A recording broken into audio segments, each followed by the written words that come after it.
to be considered.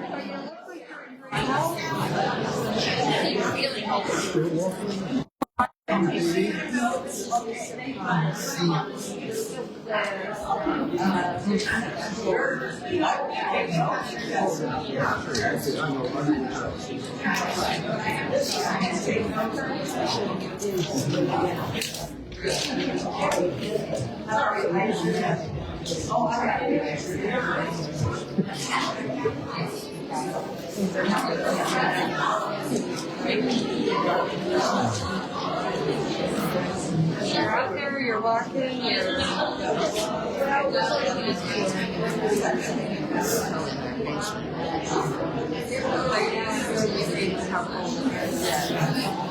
Where did you go? Brown Lake side of the city, and I just found everybody's saying that there's around the lake. So there's no cat around the lake. There's a cat around the island. I have one at home. Well, that's good. Say that. I'll do it.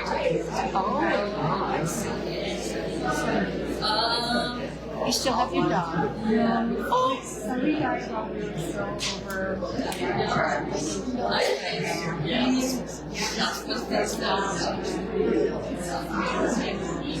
We miss them all. Oh, bless you.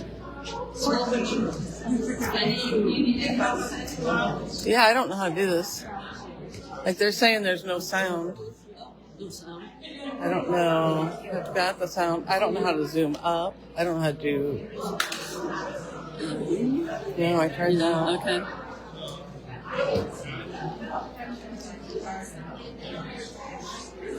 Yeah, it looks. Well, I have. It says people are watching. Yeah. But this. Turn it on. What's the other mic? Or was just so I can turn up the background. Oh, okay. All right. Oh, I gotcha. Okay. I did that.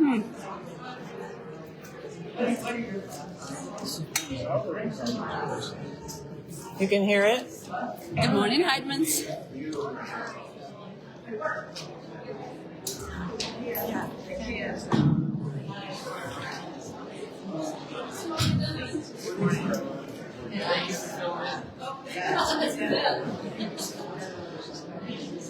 I'll be a little rusty.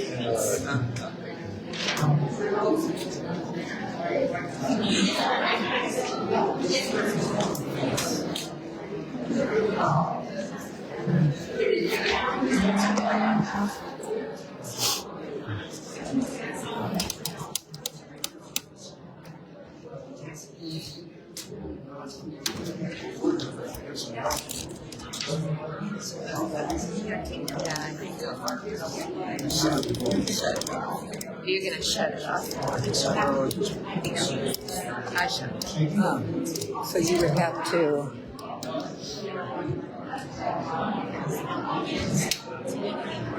You just have to use your hands. Okay, I was trying to do that earlier. There. Okay.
Yeah, there's yeah. We're meeting some commercial cities right now. Less. I can't remember what I was reaching oh, one of the girl goes, no. They have come out their face. That's funny.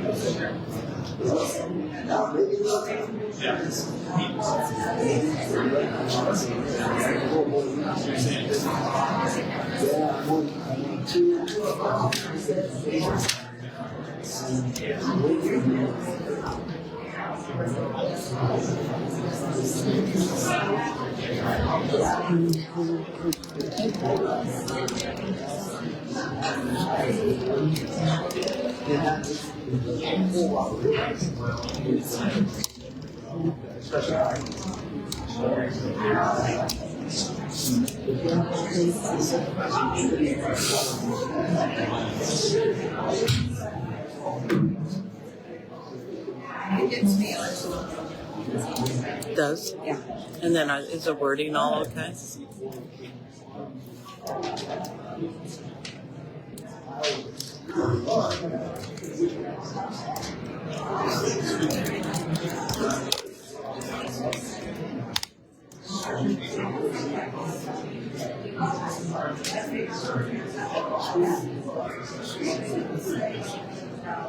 Yes. Yeah. Sorry.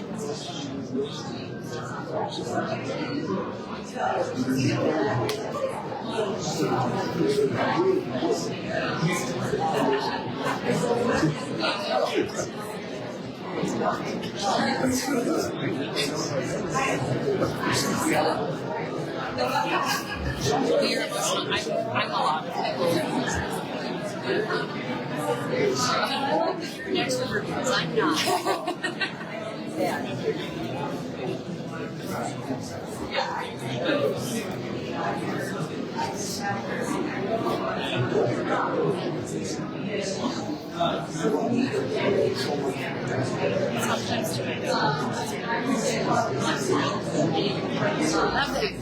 Thank you.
Hey, buddy.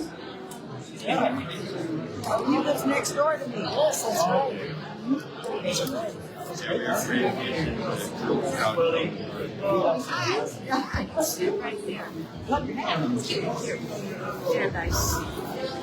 Yeah, pizza. I had seats over there. I said, "Come on, sit here." So I don't know.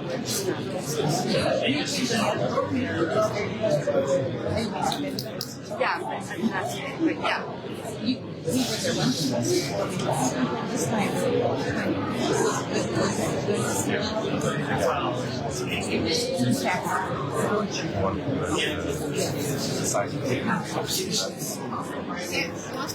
sticker. Oh, I don't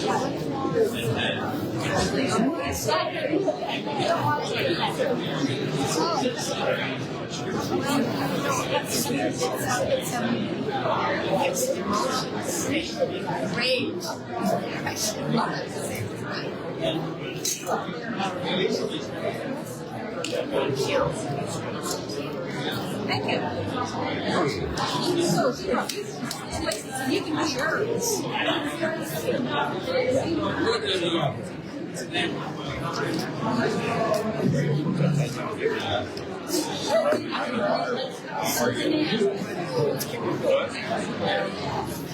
Good morning, everybody.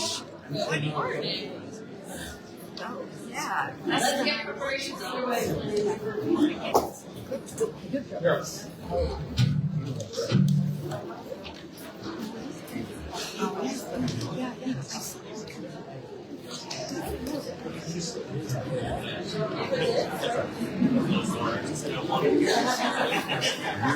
Alright. Time is of the essence. We have really strong participation this morning, so we want as much time as possible for questions and answers. Good morning. Welcome to the League of Women Voters of Sioux City's first legislative town hall for 2025. My name is Katie Colling, and I'll be the moderator for today. Please stand for the flag ceremony for the Girl Scouts. Girl Scouts attention. Color guard advance.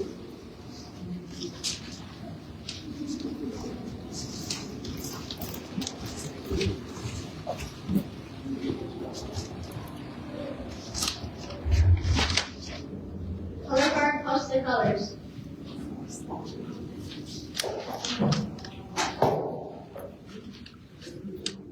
Color guard honor your colors. Please join me in the Pledge of Allegiance. I pledge allegiance to the flag of the United States of America and to the republic for which it stands, one nation, under God, indivisible, with liberty and justice for all. Color guard dismissed.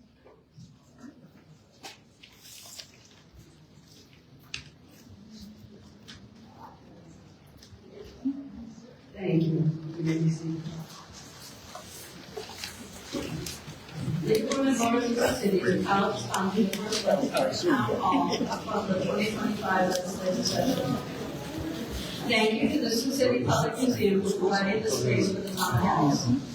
League of Women Voters of the City is a nonpartisan political organization that encourages informed and active participation in government, works to increase understanding of major public policy issues, and influences public policy through education and advocacy. We do not endorse any candidates or political parties. On August 22nd, 2024, the League of Women Voters Education Fund and Girl Scouts of the USA announced a new 2-year partnership that will support Girl Scouts Promote the Vote program and civic engagement opportunities for Girl Scouts across the country. Here this morning to talk more about the organization is Girl Scouts Representative Sarah Deck.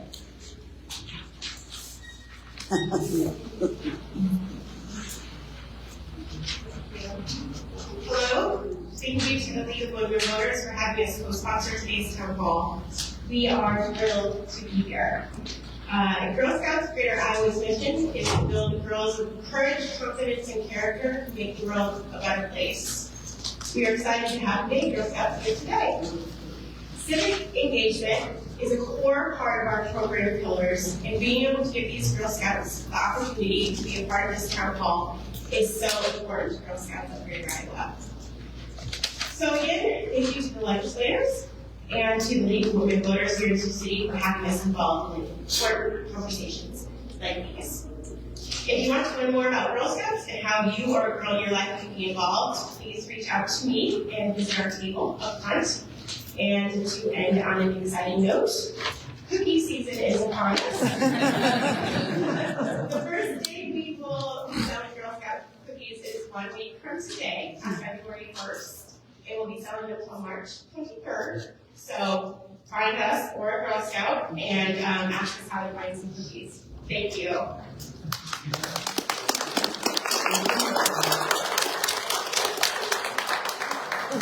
Now we're all tempted.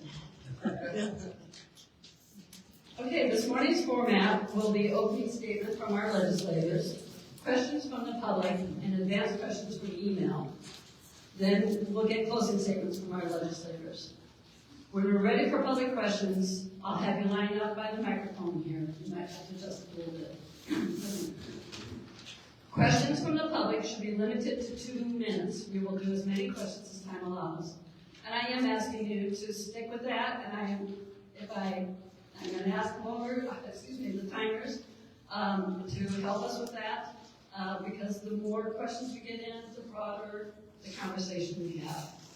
At the entrance, there are handouts for showing each legislator and their community, and their committees, please feel free to pick one up if you haven't done so already. Our format, our town halls, are open to the public, and is only successful if we each one of us practice the rules of civil discourse, meaning that we remain respectful and courteous. We have a poster displayed over here with the rules of engagement. If you feel the need to consult it, please do. This morning we have the Mayor's Youth Commission members who are helping us. We have students Solomon Walker and Clara Gann, and also their advisor, Chris Courtney. And they will act as our timers this morning. Our legislators this morning that I'm going to have Representative Sitzman is going to be, is that right? I have not had the pleasure of meeting you yet. We will give you 2 minutes each for your opening statements, and we will begin with Representative Sitzman.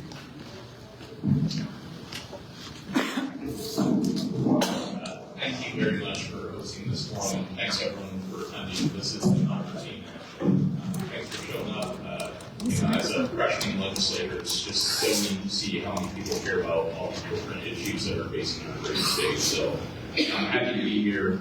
As a freshman legislator, I'm placed on 5 different committees, and I'm honored to serve on each of those committees. And I'm proud to say that there's not a single citizen in District 13 that I have not reached back out to after they emailed me and asked me about a certain issue. So I reign on transparency, and that's what I'm going to do as your District 13 state representative. So appreciate the forum, and I'll hand it up.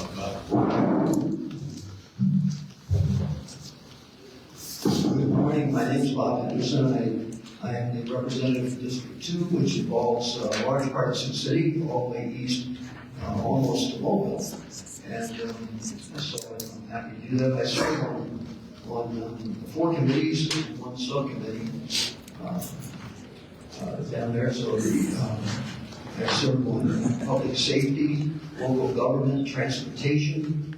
I serve on the education committee, and I am the vice chair of the Education Appropriations Subcommittee. We just finished, as you probably all know, our second week. It's actually our first full week of real legislative work. The first week is often mostly ceremonial. There's a lot of things that we have to do that are either ceremonial or specified things like our we have to be at harassment training. I don't know why they said it's harassment training. We're pretty good at that anyhow. But anyhow, that's what we've done. So we're in full throw. On Wednesday, I heard that there were 70 subcommittees that were leaving Wednesday alone. either in the Senate or in the House. So it's a very good activity. But thank you for coming. J.D. Schulman, House District 1. I'll clarify that as anti-harassment training. Thank you for everyone. Thank you for everyone who's here. Thank you to the Girl Scouts. Great job. I'm on Natural Resources, Transportation, Economic Development, and Technology. I'm the ranking member on Agriculture, and I'm on the Budget Subcommittee for Natural Resources and Agriculture. The first week was ceremonial. This week things started to pick up. I've only had one subcommittee so far, and it's been different this year. I think the last 2 years were kind of out of the norm, but with a lot faster pace of stuff. But excited to be here and looking forward to having this conversation. I'm State Representative Jacob Bossman. I represent House District 14, which is Gordon Drive south, all the way down to Salix.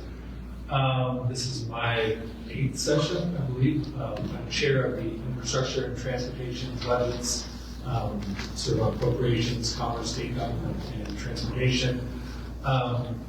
Expanding a little bit on what Representative Sitzman said, this is a participatory democracy. It requires two-way communication. We're good at the one-way communication. I encourage you all to sign up for our newsletters, follow us on Facebook, read our press releases and papers, we'll print them.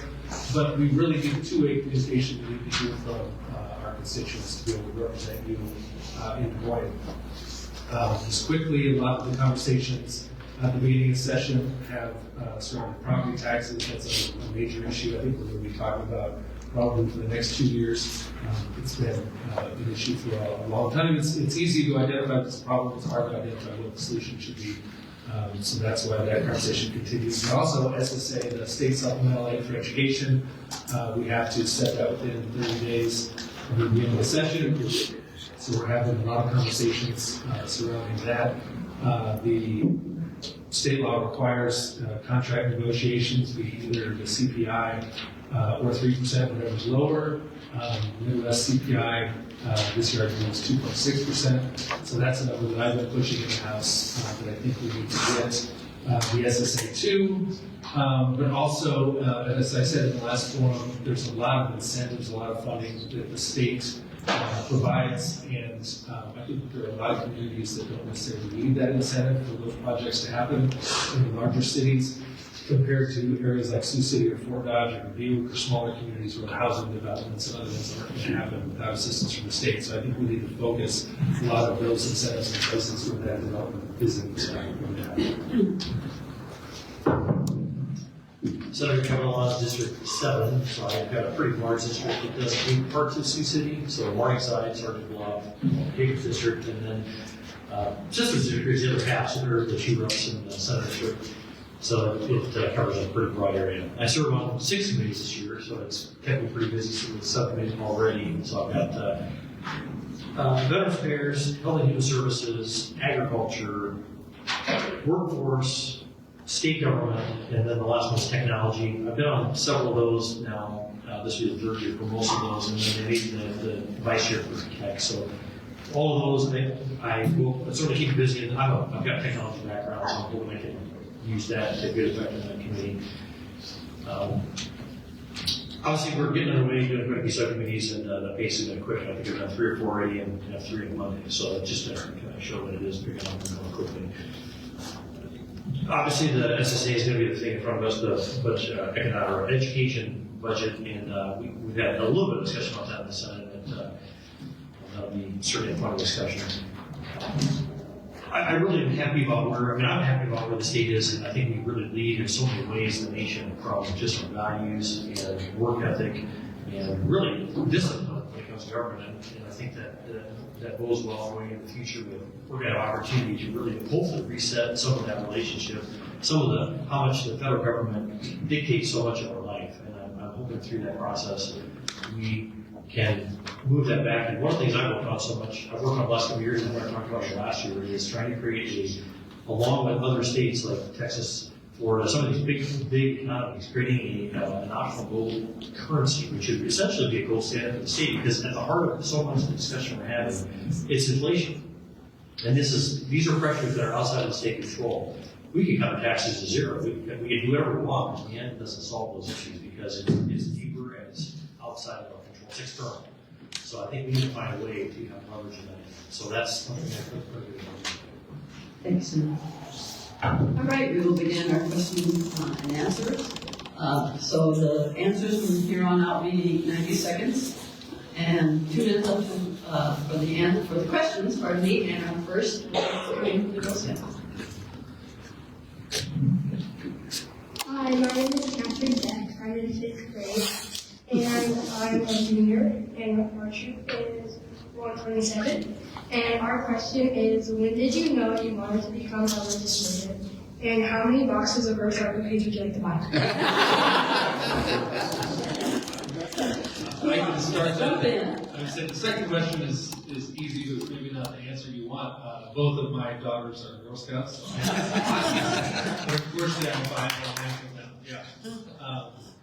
And usually it's whatever they have lying around the house that I hope that we're going to have to pay for. My parents were both involved in politics, and specifically mine never was involved in politics, but it was something I was always really interested in. But I viewed it, I didn't view it as a participatory sport. It was something, like kids in your class would say they want to play in the NFL when they grow up. It's one of those things I just thought was kind of unattainable. And when I went to morning psychology, that's why I really appreciate that you guys are here and participating today. It took me until I was in college at morning psychology, and I got involved with the College Republicans, and there was candidates who came and spoke to us and wanted us to volunteer in their campaigns. So I really realized that this was something that I could participate in, one of my passions and interests. So I think that's an important reason why we have these, and also why we sometimes speak to schools, and we welcome anybody who comes and visits us at the Capitol. So I encourage you guys to tell your Girl Scout troop. I believe that they have a Girl Scout day on the Hill, but I think it's always after we're the day of Calendar. It's usually when we're out of session. So maybe if you could come down a little bit earlier and see us in action, we'd love to see. I'll get the mic off to go next. So the first, you said, when did I know I wanted to be a legislator? So I would say, kind of your point, my father was in the House years ago, and before that I served in the military. My father was in the House. So service to the society, I think, is just something that was taught me from a young age. And you guys have that media and similar mindset, just thinking about how to participate and how to be involved. You're here today, and that speaks volumes.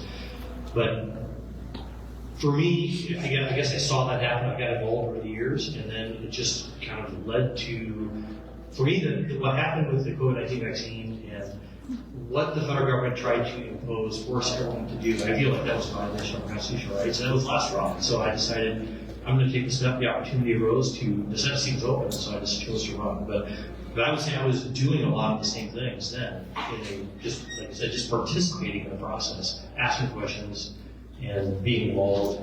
And so I would just recommend people think of those terms, right?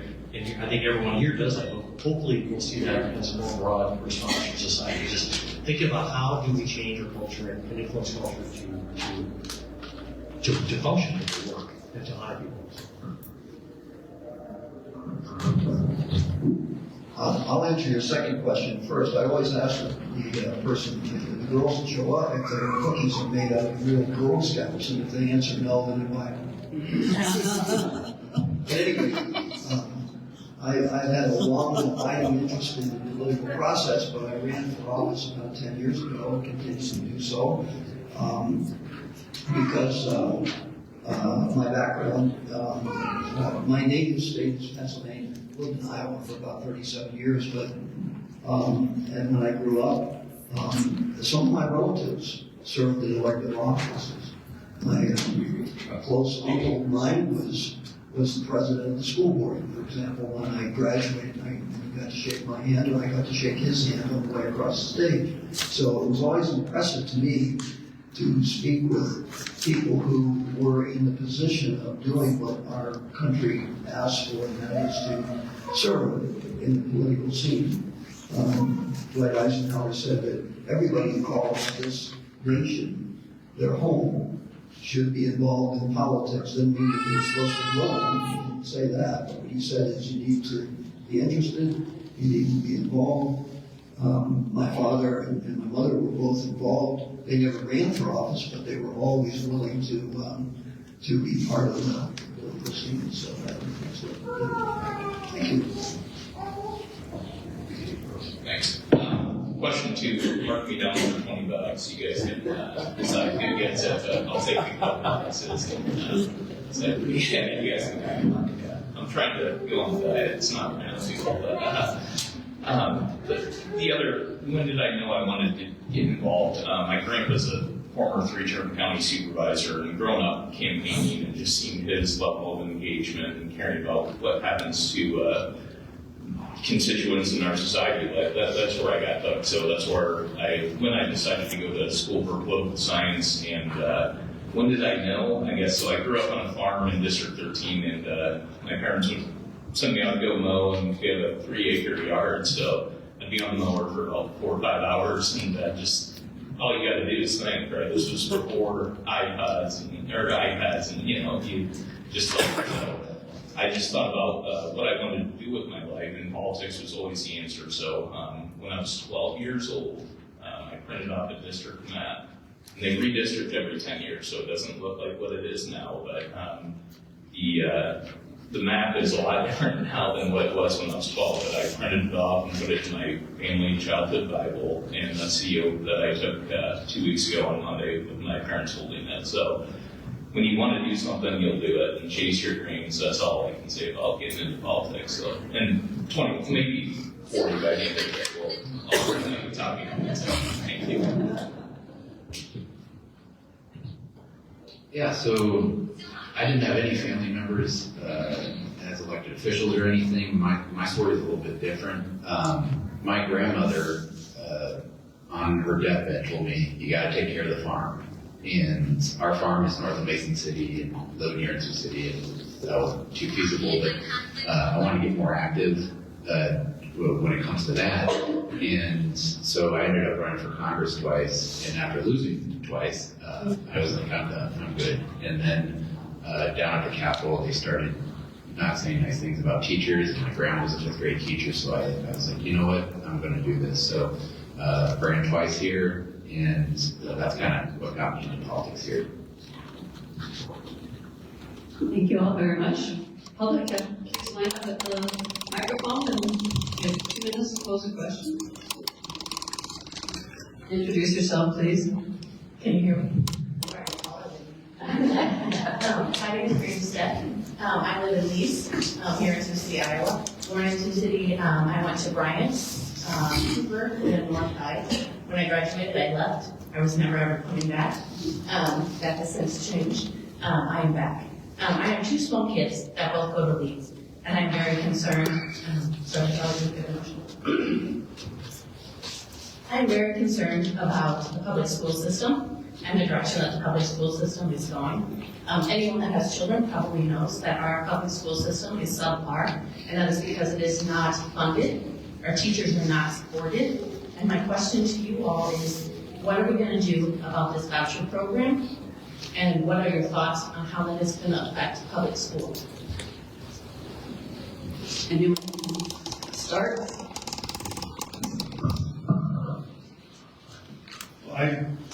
Not to refute you right out of the bat, but I believe we can do both. Like I said in my opening comments, I think we need to have at least 2.6% SSA. Funding has increased every year. I think since we took control of the House, it's not from $5,500 per student, to about $8,000 per student. This year, I think that we can and we will support public schools. But there was a segment of the population, 35,000 students in Iowa, that we didn't support the education of. And I think that we as a state have a vested interest in supporting the education of all students. It's called the state supplemental aid. It's not all of the funding, but we provide a supplement of funding for public school students, and now we provide a supplement of funding to private school students. I think that the state has an interest. We've shown that there's been, with increased education, there's more tax productivity, there's less likelihood that you're going to be incarcerated or have other issues. So the state does have a vested interest in education. I think everybody can agree on that. And so I think that is something that we can and we are doing both. We have increased, everybody talks about the amount of money going to the ESAs. that's probably the largest increase in education we've had in the history of our state. So we're putting more money into education. And that doesn't mean we're taking it away from the public schools. We fund on a per pupil basis. We're continuing to fund. If there's more students here, they get more money. If there's less students, you can't say that West Des Moines is getting less money than Sioux City. Well, they are, but they have less students to educate. So we've always funded on a per pupil basis, and we continue to do that. And that per pupil amount continues to go up.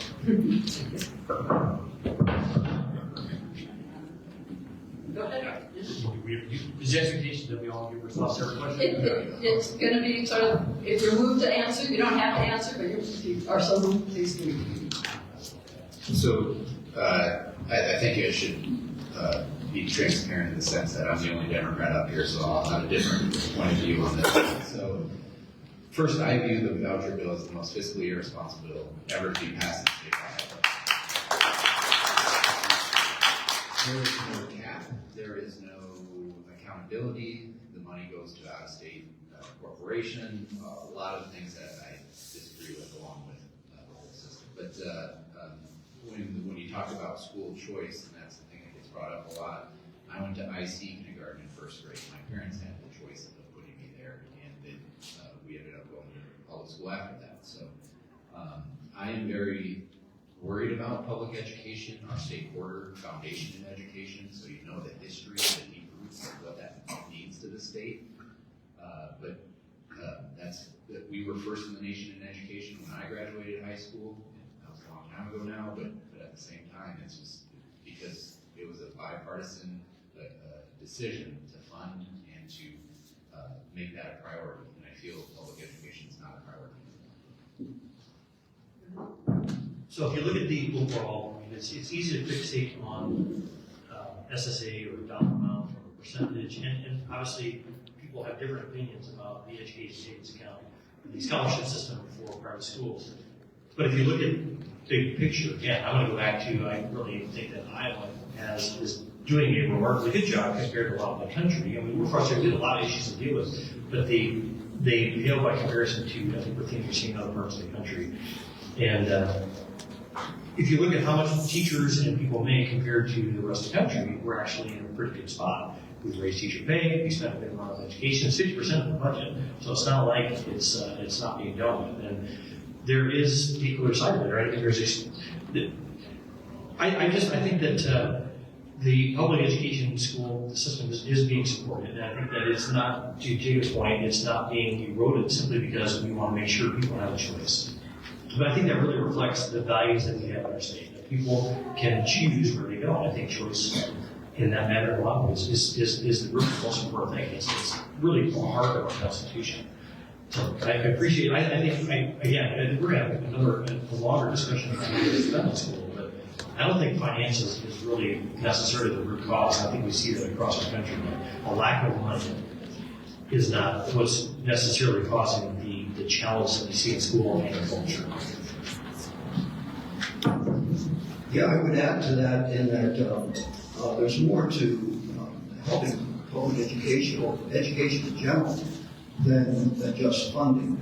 In fact, I don't know if you know this, we have about a $9 billion budget in the state of Iowa, total budget, and about $4.5 billion of that goes into education at all levels. About $3.9 billion of that goes into public education. Now, you can argue that that's not enough, and you might be right. But our budgetary process, which we have developed since about 10 years ago, has assured us that we have the kind of funds to continue to fund education. I don't know if you know this, but when a student elects, or a student's family, I should say, elects to take advantage of the ESA program from a district, let's say Sioux City, that district still receives money for that student. They still continue to receive, not quite, but almost $2,000 for that student, even though they're not enrolled in that school. Not true if a student decides to open enroll in another school, another public school. Not true if a family decides to simply fund their private education alone. So And I think we may be the only state in the country that has this kind of program that does that. So we've done things to protect us as well as we can in public education, and we continue to do that. Thanks, Bob. To echo Bob's notes, and I agree with my counterparts too, especially representing the class. Put it in percentage-wise, so the state public education fund is 44%, 43.7% of our state budget. The ESA is 2%. And it wasn't a decrease to that public education fund, it was an increase towards education. I think our state has made great strides in the last 2 years to promote education. And, as a freshman, I'm just getting involved. So, I agree with what's been done for the last couple of years when it comes to education, and we need to be fiscally responsible and spend our money wisely and effectively and efficiently at every level. So, thank you. Okay, our next question. State your name, please. My name is Mary Milner, and I'm originally from Fort Dodge, but now a resident of Lamars, Iowa, as of 8 years ago. And my question is, what would you plan, do you have any plans, or what would you plan to do regarding the conditions of our nursing homes in the state of Iowa?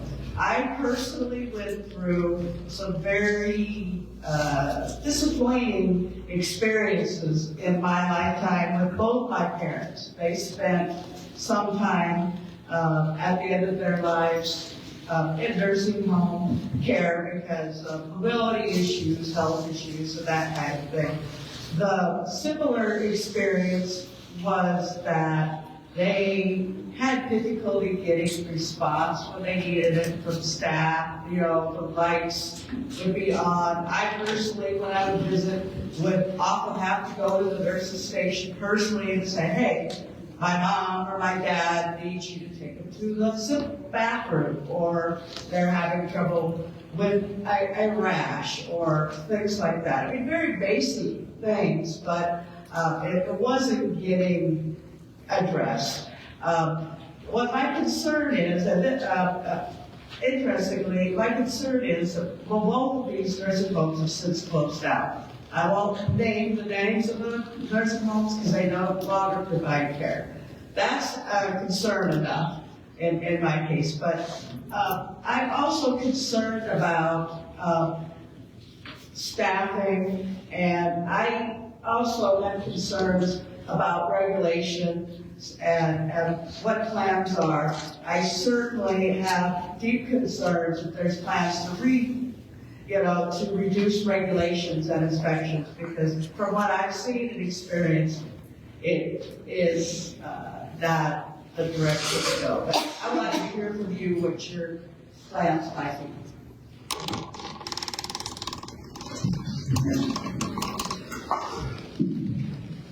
So I'm on HHS, the Health and Human Services, obviously the nursing home oversight of that falls under that committee.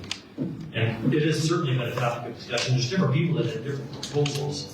And there's been some charges that there is a lack of oversight and regulation. Different states set who's assigned and if they're dedicated to that purpose, or maybe they serve multiple purposes. And so the numbers sometimes are, I believe, skewed and they don't accurately reflect the resources. I think we do have resources to oversee nursing homes. I mean, the problem is you can't look over the shoulder of every worker in the nursing home every day. So bad things sadly do happen. There are workers there that just like in every field, make bad choices. I think the thing that's most frustrating to me, and I don't know the easiest way to fix it, is there are quite a few nursing homes that end up being bought by out-of-state entities, and I just don't think they're responsive and responsible the way, and to the people that are being served the way they could be. There's been discussion, it's certainly a topic of discussion, and there have been some failures of them because of that kind of situation. And that's something that the Health and Human Services Department, they have to backfill. They have to step in, and they're prepared to do that when something great that happens, maybe they just close, and those people are left with no support. Obviously, how they're reimbursed, that's an issue. It's always an issue. That demographic is growing, and that's just going to be an ongoing, increasing problem. So it's a problem we have to continue to deal with. There's some people who propose things like putting a camera in the room. I'm concerned about what that does because the last thing we need is less workers. So we have to make sure that we find ways that people will work there and do a good job. So that's not a great answer, but it is definitely an issue that gets our attention, and it's something we have to continue to work on. Representative? Yeah, you sort of brought up a very important topic. We are an aging population and can be attributed to a lot of things, certainly our medical situation. You know, some of us in here probably remember the days when you got to be 65 years old, you thought to be on your deathbed almost, but not now. And so we live to be longer in age, and then we need care. Is what it turns out to be. We're burdened by a number of things. One is that the number of care facilities that are going to be available, when that are available today, are limited, number one. Secondly, I do believe that, and this would not help people who are in advanced ages, but I do believe it's an emphasis on financial planning for people so that they're preparing for that is really important as we go forward. That's not going to help people who are in the age categories, that are upper age categories certainly, but that can help for the future is what it is. Workforce is another. I have attended a couple of meetings already with that addresses that. There's a nursing facility that actually hires nurses and then contracts them out to different places like care facilities. Care facilities are understaffed. I think you probably mentioned that. And so they quite frequently have to rely on hiring visiting nurses. And that's a problem. That's a real problem because a lot of visiting nurses are not qualified. So you've brought forth a very important concern. There are lots of facets there. Yeah, thank you for bringing up this issue. It's an issue that's near and dear to my heart. My grandma was in a Lamar's nursing home for a year and a half before she passed away a couple years ago. And fortunately, my grandparents had a nursing home insurance policy, but we had to make that tough decision. I worked in insurance, and my grandma sat down and said, "What do I do here?" And it's unfortunate that you have to make those financial decisions. I personally believe, so I work on labor and workforce on that committee, and I do not think that over-regulations can solve our problem. I think the biggest issue here is labor shortage. And what can we do to get the right people in place and actually facilitate that care? Over-regulation is not going to solve this crisis. It's getting the workforce shortage figured out. So I'm looking forward to getting to work on that issue. And again, I stand with you on this issue, so I'd love to talk after this as well. So thank you. All right, I'm going to start with a quote from former Vice President Hubert Humphrey. It says, "The moral test of the government is how the government treats those who are in the dawn of life, the children, those who are in the twilight of life, the elderly, and those who are in the shadows of life, the sick, the needy, and the handicapped." And so when we're talking about the elderly, I think we are doing a huge disservice to what's happening in this state. We privatized the inspection of nursing homes, and we are second to only one other state, I believe South Carolina, in the number of inspectors for nursing homes, so that's a failure. I know when it comes to financial planning insurance, my dad helps out a gentleman at his church, and his insurance, even though he has long-term insurance, his insurance is constantly trying to get the payments and all that, even though this gentleman has paid it throughout his life and is a well-to-do gentleman. The other thing I would like to echo about out-of-state stuff that Kevin mentioned was the amount of private equity that owns nursing home. This is not just an Iowa situation, this is all across the country. And when private equity tends to own these things, they maximize their profits, and it's not community-based.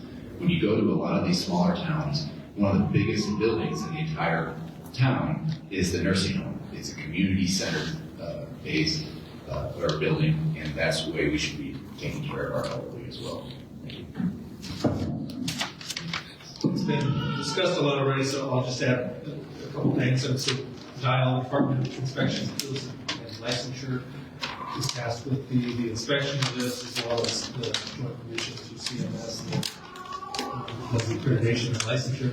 If there's something that they're not doing, or if there's something that needs to be changed, please let us know. But I think, like Travis said, a bigger issue is the underfunding the workforce issue. We did increase the Medicaid reimbursement rates, I think, to the tune of about $30 million a couple of years ago. That was aimed at trying to address a lot of these issues with funding of the workforce. But yeah, as there continues to be gaps, please let us know. Okay, well, I know especially with the insurance issue, if there are issues with people having long-term care insurance and being denied, that's an issue we need to bring to the insurance commissioners' attention. We'll move on to the next question. To mandate Fairfield Family Farms, and so for 4 years we have been pushing the legislature on bills to protect property rights, constitutional rights, and all of the work on committees that will touch this pipeline decision. So 4 years ago it was one size, and now it's 50% larger, asking for more resources, more funding, more harassment of landowners. Our IUC, our Utilities Commission, granted a permit, but backed away from it for granting it in entirety, because now it depends on another state for their decision. So we have bills that have gone to the legislature. I understand we have bills that are in process now. Hopefully they maintain the strength that they have when they were first written. Our House passed a bill, but our door got slammed in the Senate, and that is probably due to some financial compensation of some sort. But I wonder what we can do now. Our group was back at the opening session of the legislature, so hopefully all of you got to meet us and take some good treats. But what can we do to help you pass a bill? We need to get this done now.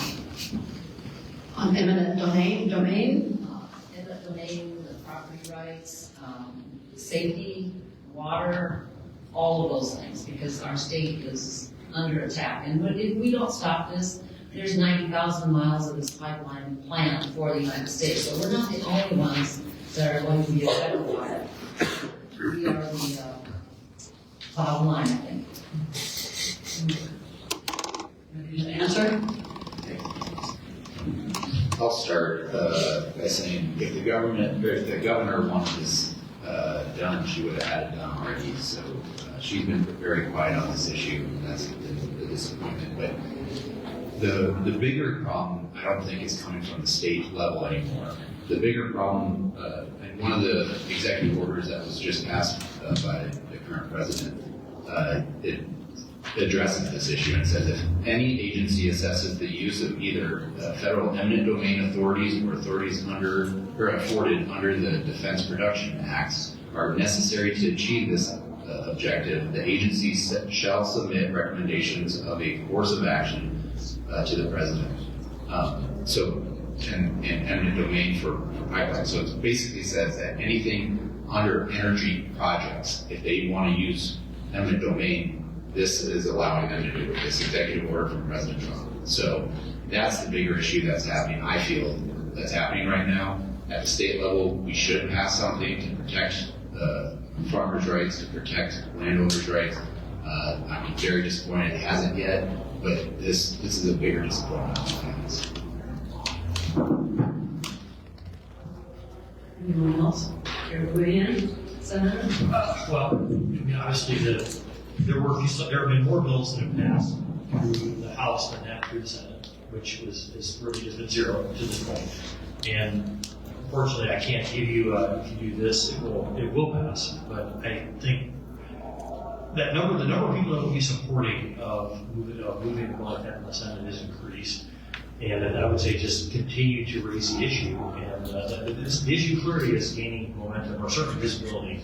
And all I can say is, well, I'm part of a group. I really question some of the way that the IUB, now IUC, is proceeded. And so I'm part of a group of interviewers, and I'll continue to advocate and co-sponsor bills that will bring land more protections. But to the point, I mean, much of this, I don't have to read the executive order that Representative Schultz talked about, but I haven't seen it myself. But the heart of this is really federal policy and financial incentives for these types of projects. And I'm sure some here support some of the premises. I don't necessarily support those premises, but that really is what's incentivizes. It would have never happened without those. But that doesn't really change the fact that we have to deal with this now and make sure that landowner rights are protected, and I'm committed to doing that. I voted for both bills that passed the House, that essentially raised the threshold before eminent domain can be used. I think one issue we need to focus on is strengthening private property rights, reforming the eminent domain laws, even outside of this project, just going forward. I hope that that's a conversation that we can have, because obviously this is something that's being used, but I think that that needs to be strengthened just in general. Is there something members of the public can do to help you? Is also what I heard. Well, we passed 2 bills in the House that are stalled in the Senate, so talk to your senator. Is not here. We would talk to our senator, but he's not here. Any other response from there? Yeah, I just want to say I'm against eminent domain for private gain, and the treats at the Capitol the other day were excellent. Sort of dividing, so. Okay, next question, please.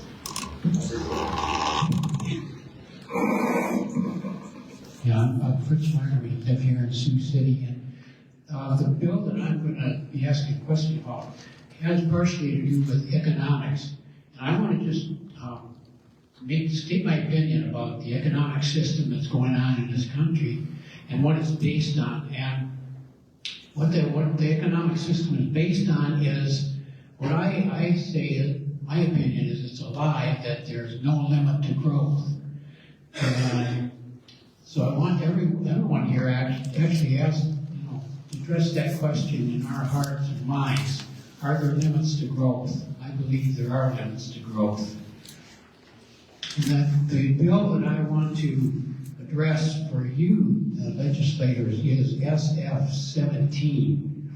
And this bill would prevent a person who has a reservation forest or a fruit tree reservation from getting a property tax exemption if they don't have a homestead tax credit.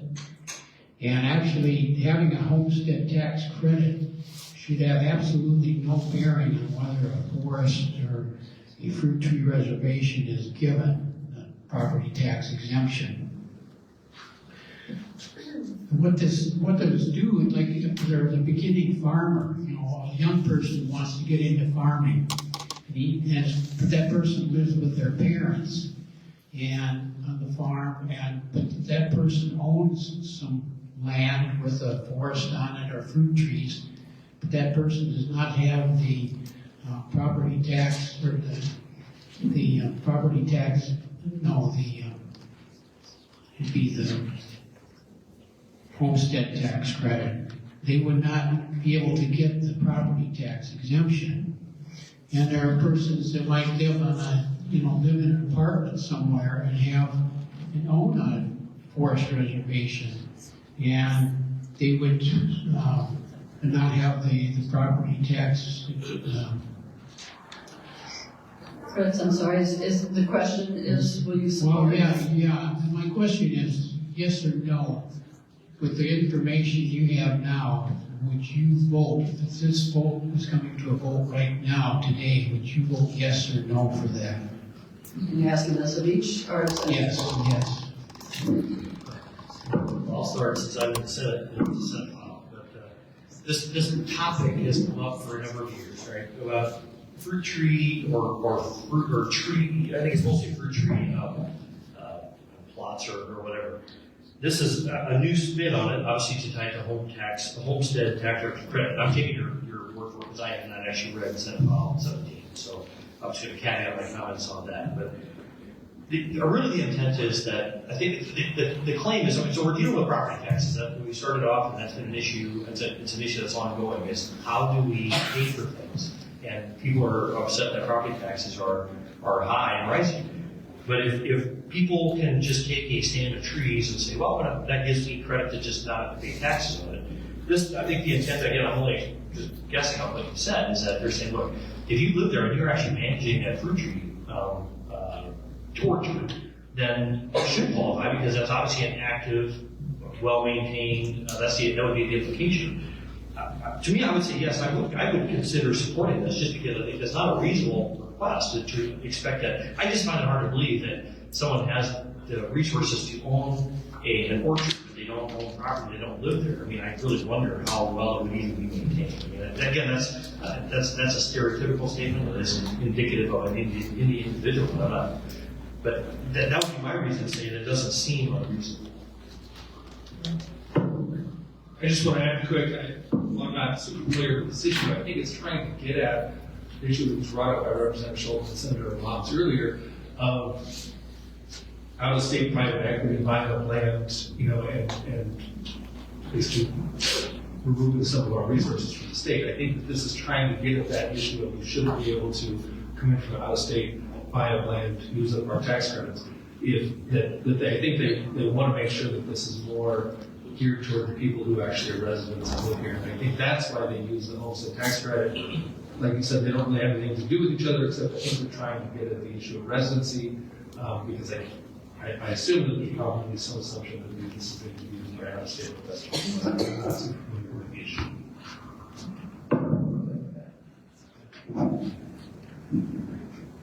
So I'll add another quote today. I feel quotey today. Your first part was asking about growth. And when it comes to wealth, Louis Brandeis, a former Supreme Court judge, has a great quote that I feel like we're living in this time right now. We can have a democracy in this country, or we can have a great wealth concentrated in the hands of a few, but we can't have both. And so I'm for a democracy in this country, and I feel that's the direction when it comes overall economically. And that leads into what are we doing with our food systems. 90% of the food I own is imported. And so you look at how vulnerable our food supply chain is, and that was an example of the pandemic. So we do need to create more regional food systems. And so I am very much trying to do that and push for things like that because it'll make us healthier. It'll allow for money to stay in the communities rather than the way we have it now where these huge corporations extract our wealth and leave us with a lot of manure. So we can continue on this path where we're more concentrated, where dairy farms are obsolete in the Midwest and they end up having 18,000 head farms, where there's hardly any water in West Texas or out in Arizona. That doesn't seem sustainable, doesn't seem intelligent, and if there's a disease that wipes through those real quick, that's what concentration in our agriculture economy leads to. It's very concerning to me. I think your point is well taken, but also what Representative Bosman was referring to. I remember being in a discussion about a year ago on this matter, I don't know if it was this bill, but it was this matter, and out-of-state people oftentimes are purchasing plots where they might have 2 or 3 fruit trees and an acre or 2 of woodland, and they apply for an exemption as a result of it, and they call it an orchard. And that was one of the things that I think this bill was designed to try to prevent taking advantage of the situation just for something like that. They weren't using it as any kind of a profit situation or anything like that. But and I believe the attempt here was to say, okay, if it's going to be something that results in that, it ought to be a working, I'll say farm. With a homestead exemption was the way that they got to it. So I certainly would agree with you on that. But at the same time, there's the other aspect of it. Thank you. I think we have another question. Another person. I just want to say I'm opposed to that bill. Thank you.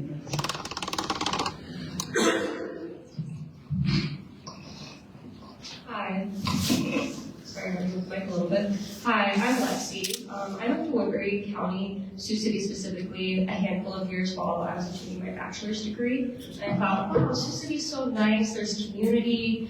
I'm living in Iowa, I moved from South Dakota, like the opposite side. Really clean, beautiful land, air, and water. So this has to do with the environment and water. As we know, Iowa has a slew of health concerns, specifically our high cancer rate, but also when we're looking specifically at Woodbury County, we have the highest asthma rate in the state. Did you guys know that?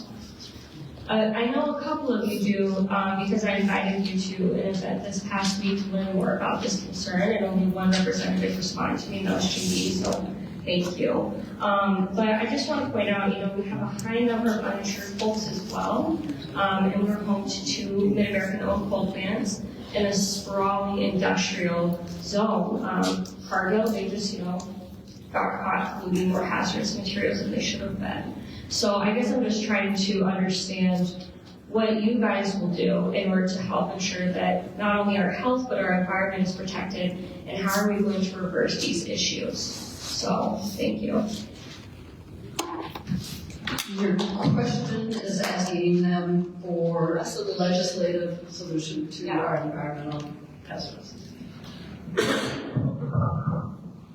I'll just start by saying that Governor Reynolds brought this up in our condition of the state. I think a lot of us really welcome that. It is something that I think a few of us have learned recently. It's very alarming, the high cancer rates in Iowa. She's proposed to increase research, particularly at the University of Iowa, trying to get at really what the cause of that cancer is. It's very alarming, especially in Providence, Ohio, and some of our neighbors.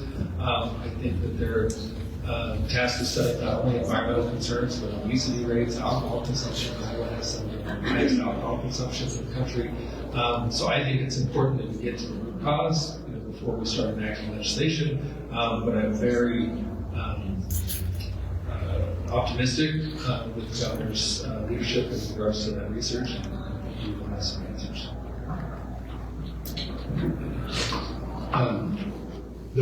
So the governor in her condition of speech mentioned about giving $1 million to University of Iowa to study this. She had leaned heavily on the drinking side of things. She did not lean hardly at all on any other aspect of it, and that was disappointing because I think if you look at where the cancer rates are happening, there's a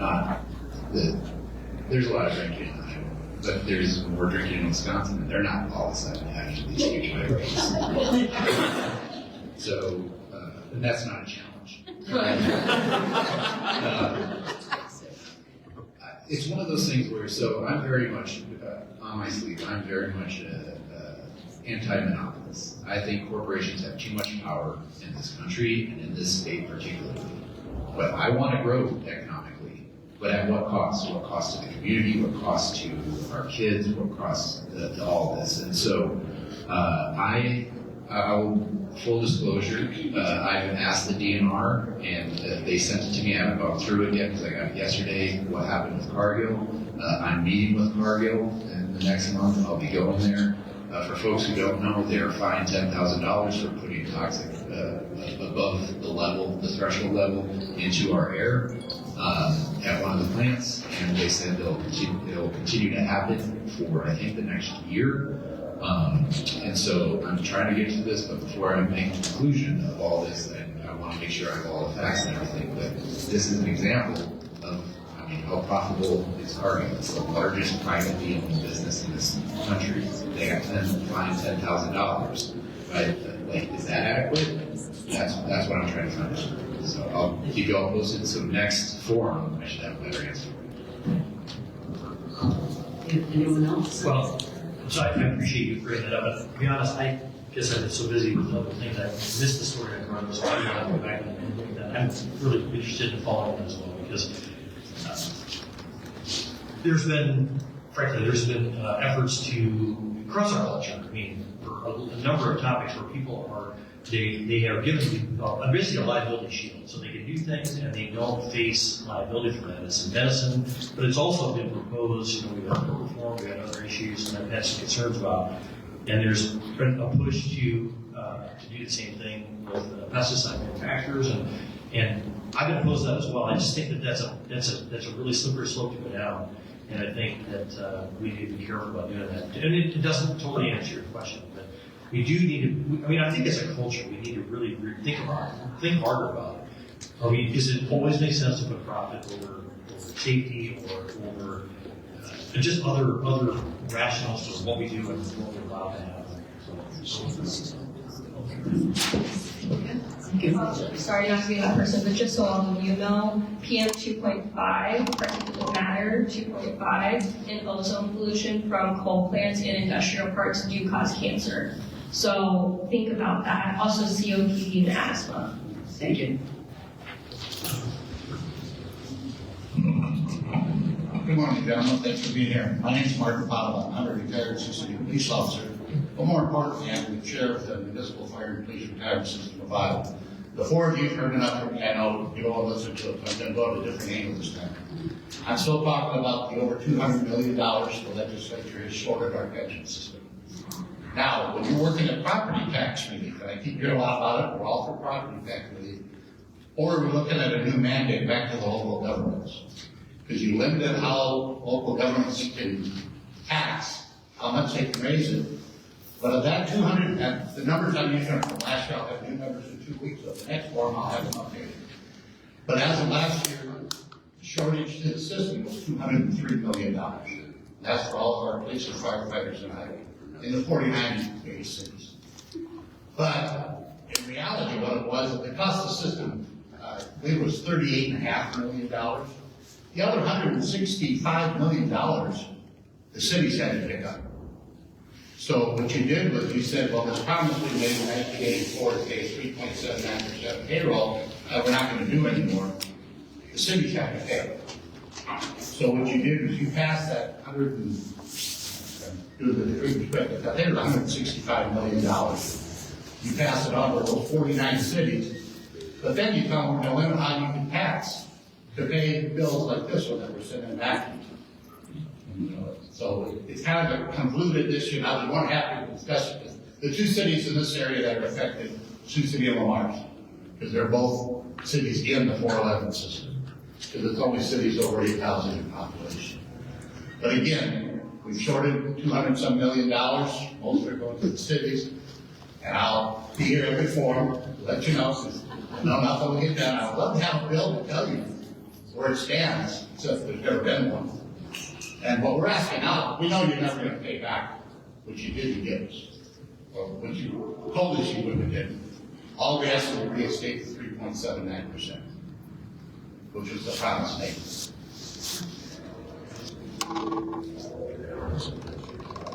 Comment from our legislators? I think we should do it. There's one. Next question. I have 2 questions, so if I'll be able to use my full 2 minutes. Thank you. Yeah. We alluded to this at the Ed Forum earlier this morning, but we talked about lowering property taxes and what that means on a per resident decrease of $61 annually. Specifically to Representatives Bossman and Henderson, since you were kind of in the fray of this, what are you doing to educate your constituents about that reduction in their taxes? And then what services do you propose we cut as the state funding decreases with that reduction? And your name, I'm sorry. Caitlin Dre.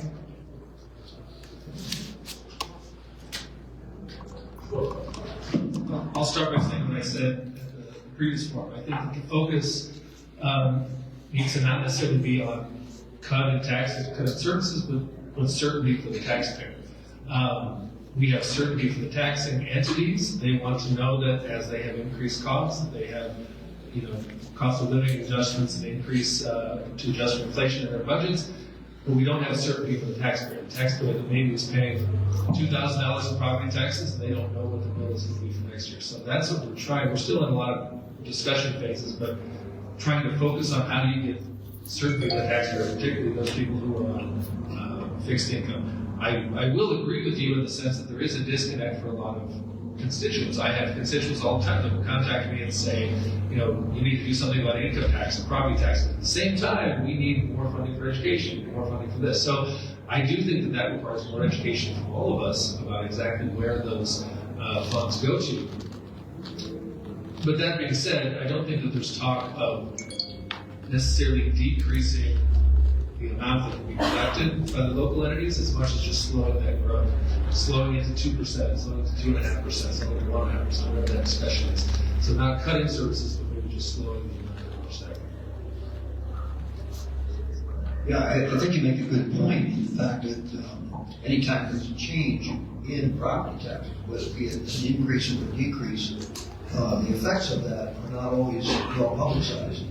And that needs to be done. I actually think you're probably in conflict with Mr. Doherty, who just said that everybody wants lower taxes.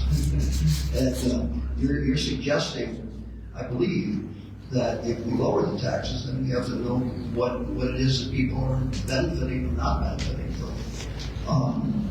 Those are two different arguments, and those arguments are the ones that we have to face all the time when we deal with these kind of issues. The complication of property taxes, and especially how we fund education through that, is not an easy process.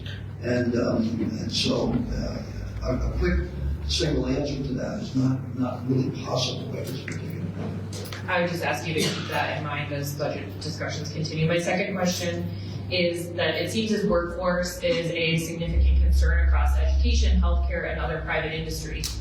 Given that we don't have enough of a population currently to support the positions that are open, what are you doing to support working people in terms of childcare availability, paid family leave, and wage suppression at the low and middle income levels? Thank you.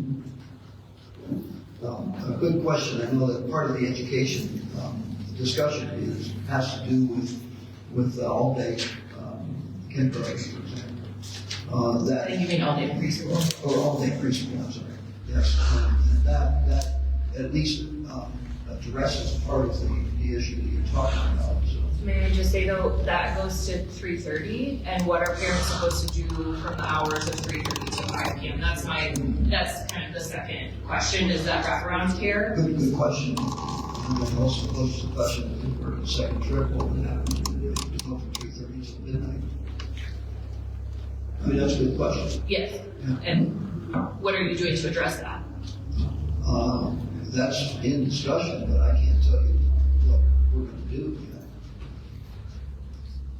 So just one example is that I think you're going to go speak at Capitol next week. So one of the schools in my district, Marcus, Meredith, Blackmore, and CRU, you know the names, but they have basically kind of done a pilot program. It's a partnership between community and school. I think they have already, and a couple other schools have had full-time preschool trying to make that work, even though they didn't necessarily get full-time funding.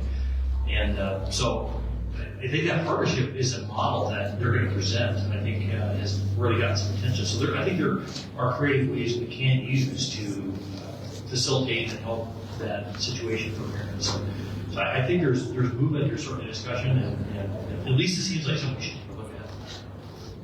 Thanks, Senator. Yeah, so that facility's in my house district too, and I've reached out and talked to board members who are extremely excited about the successes that they've had. It's exciting, but they also said that their director, if this 22-year-old person quits, they're going to have to shut down my code because of over-regulation. So what can we do to not deregulate, but loosen those regulations to actually fulfill the workforce needs that we have? The labor shortages is partially caused by over-regulation, in my opinion. So.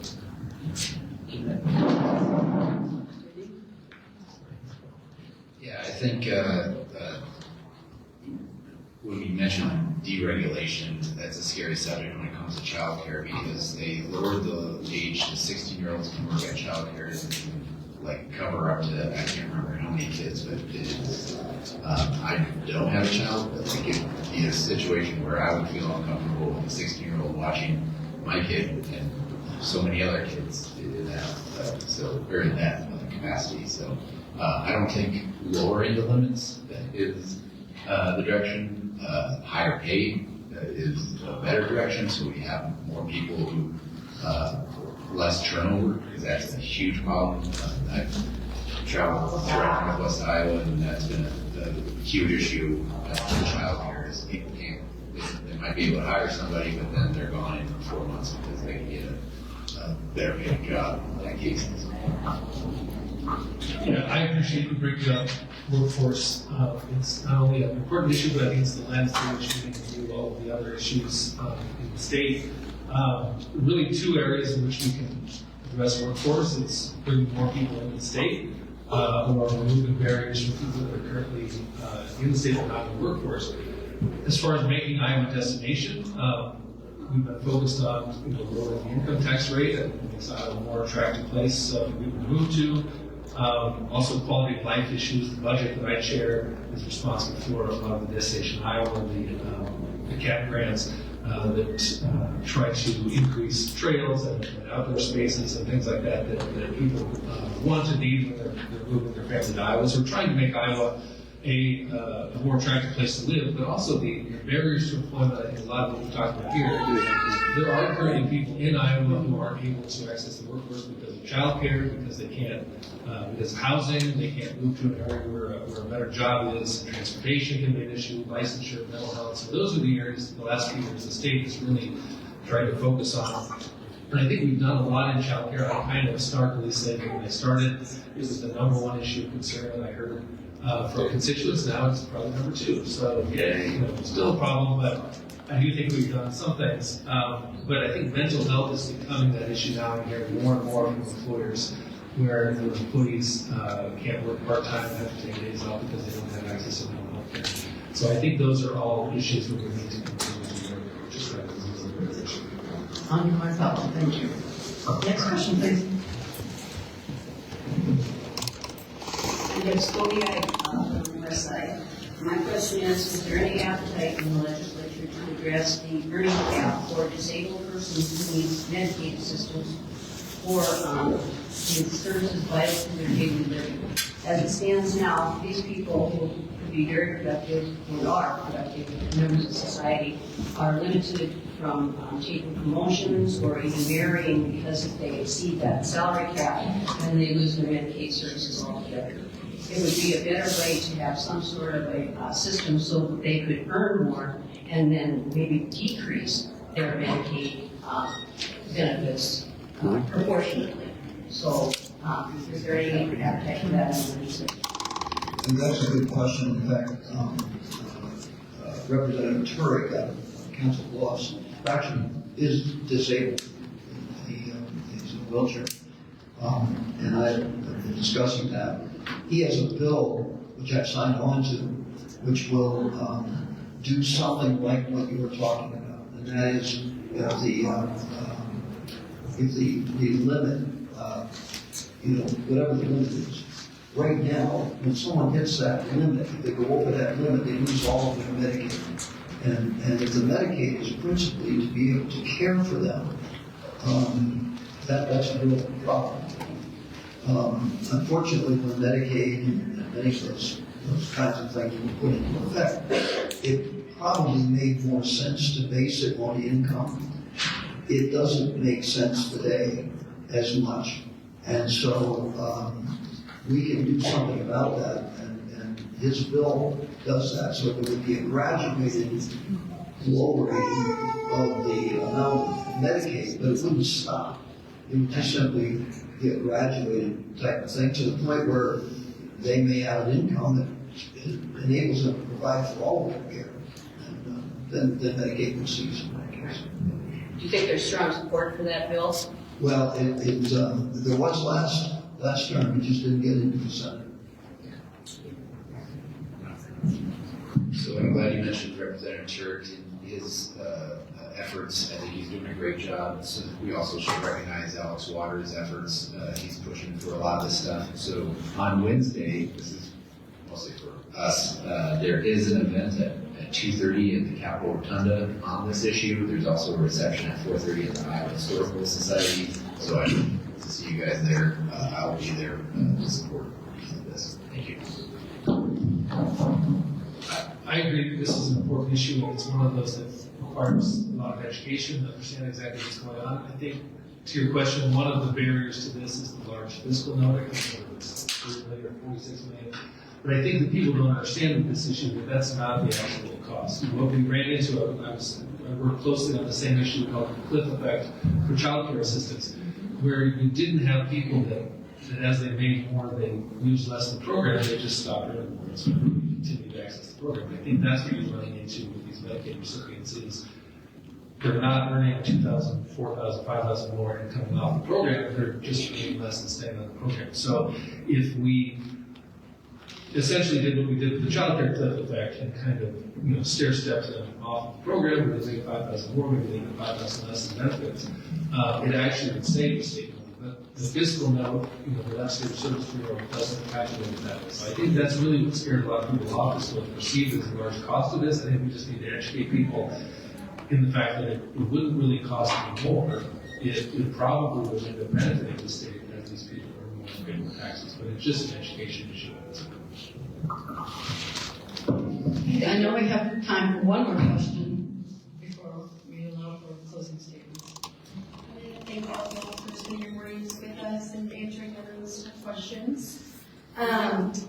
This is for each and every one of you. So, given that right of first refusal laws, or ROFR, in relation to the building of transmission lines have been criticized for eliminating competition and driving up energy costs for consumers, would you oppose efforts to pass ROFR and instead support policies that promote a more competitive and cost-effective energy market in Iowa?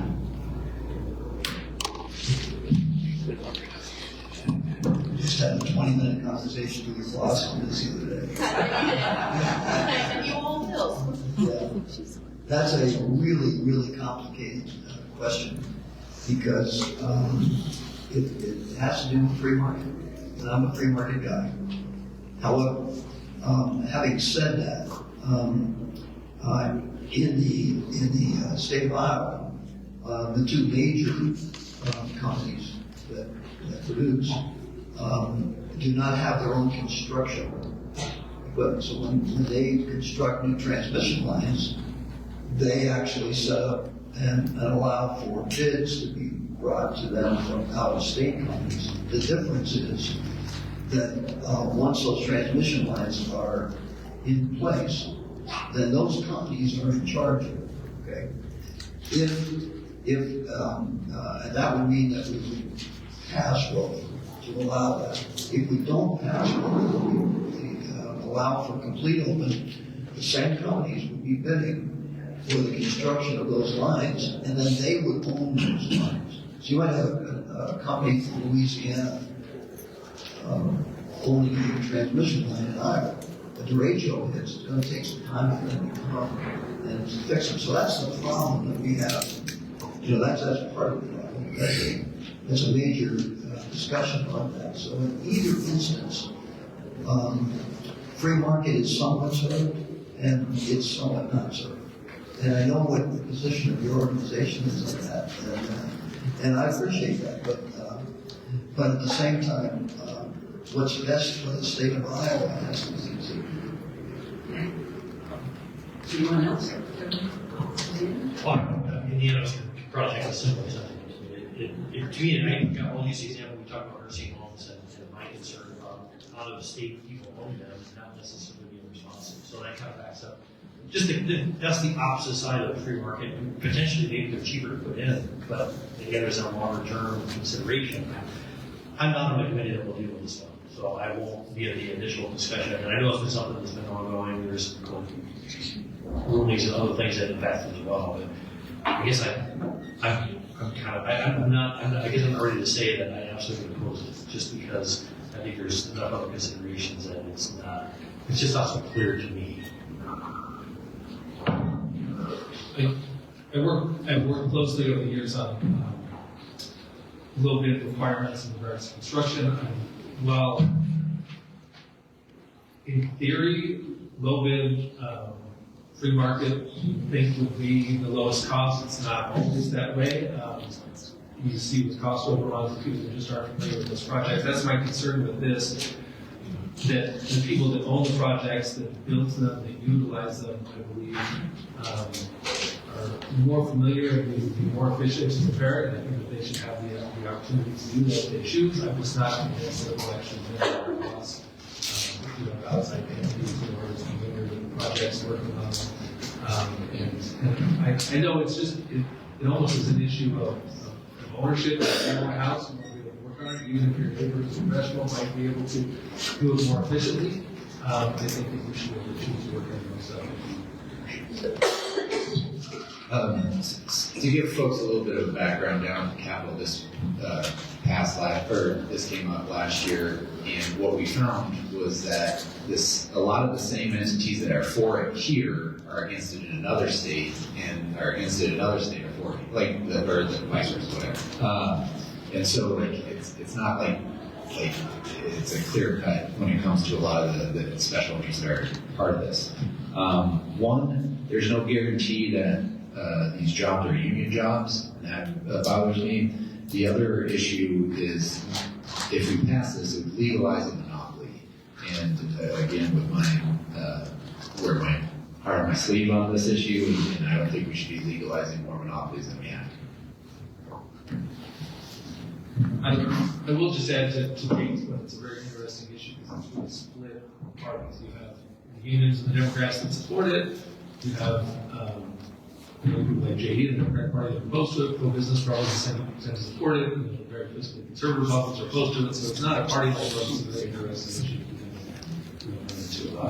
I would say I'm in line with Representative Henderson. Against monopolies, but when the power goes out, how long is it going to take to get those lines back up for not only our residences, but our businesses?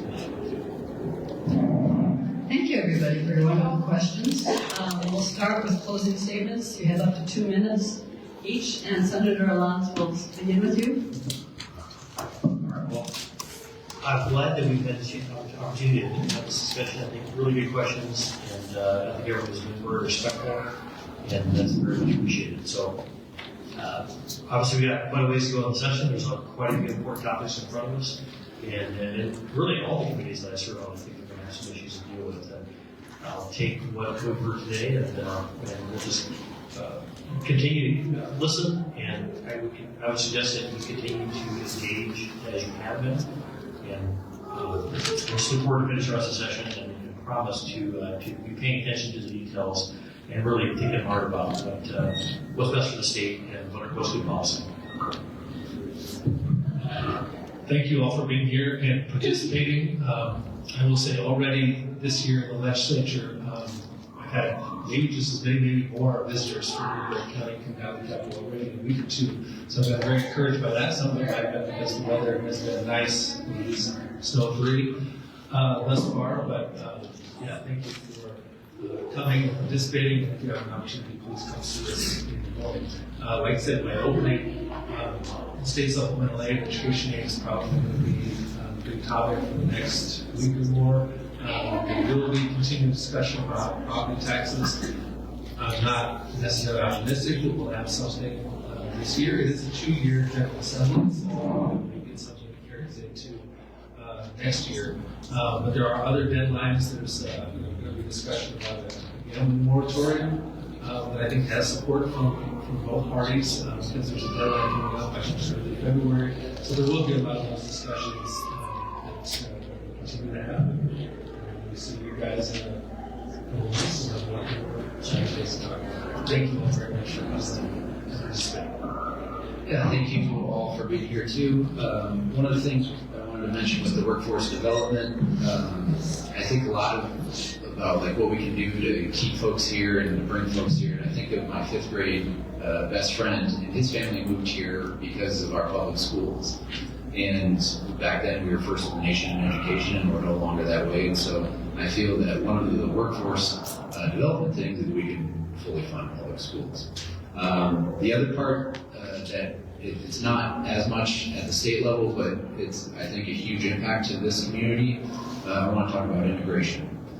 Sioux City has been an immigrant meatpacking town since the 1880s, and we still are today.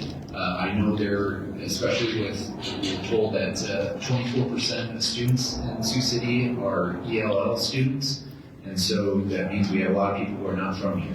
I know there's a lot of people in this community that are very worried, and I know the Sioux City Diocese, or the Diocese of Sioux City, just issued a statement yesterday saying how we need to protect our brothers and sisters who come here and enrich our communities. And so I'm working on a lot of that and working with different groups on how to protect our vulnerable society. So with that, just thank you all for being here, and I look forward to seeing you all next month.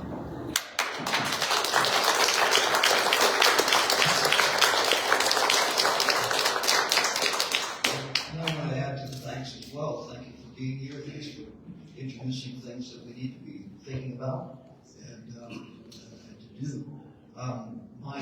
My background, I spent over 40 years in public education, and I can assure you that although funding is an important part of that, it is not the only thing. In fact, it probably has less to do with the quality of education than many people think, because that's not all you hear about. There are lots of other things. That's where I stand. I'm much more policy interested in education, and to be able to research and to bring this back. Since the legislature has been under the control of Republicans, we have never failed to fund education. You may disagree with the amount of funding, but we've never failed to do that. The only time that we've ever done anything different than that the legislature has done was back when I was teaching, and it was under another party at that time, and they cut the funding for education. And there were a lot of teachers who got laid off, and education took a real hit at that particular time. We do not want to do that. It's important that, however, that we understand that education has far more to do than with funding. Funding is a big part of it and important, but there's lots more. Thank you. Thank you again. Thanks everyone for being here. I just want to say thanks. Thank you all you guys for showing up too. It's good to see you all here. So so I'm kind of new kid on the block in a lot of regards, but I don't think I've ever been to a forum or an event where people didn't ask for increased funding, but at the same time we want to decrease taxes. So I'm no financial expert by any means. Trust me, talking my back about that, but it's just not going to work that way. So we got to make these tough decisions, and every person at this table and in this room cares about the future of Iowa. We should have different opinions on how that looks. So I appreciate everyone being hospitable, and we need to have these conversations and talk it out and be respectful of everyone's opinions. And I saw that today, and I really appreciate that. With that being said, too, someone mentioned, us not responding to emails. When you reach out to us, please put where you live. It's super important. We all have a clerk that works for us, and I'll be honest, I told my clerk, unless it's someone from my district, don't make it a priority, because we get thousands of emails. So every issue is important, and I'm not saying that it's not, but please tell us where you're from so we can directly engage with you and make those responses. So I appreciate it, and I'm not getting run out of here by any means, but my nephew in 3rd grade's got a basketball game at noon, so if I just disappear after this, please don't think I'm not willing to engage. Please reach out to my legislative email. But I promised Leslie that if we had this game, and I told myself I was going to leave at 11, so I'm going to show up late anyway. But thanks again, everyone. Thank you for hosting this. And our pleasure. Thank you, everybody, for showing up. Let's give a round of applause to everybody.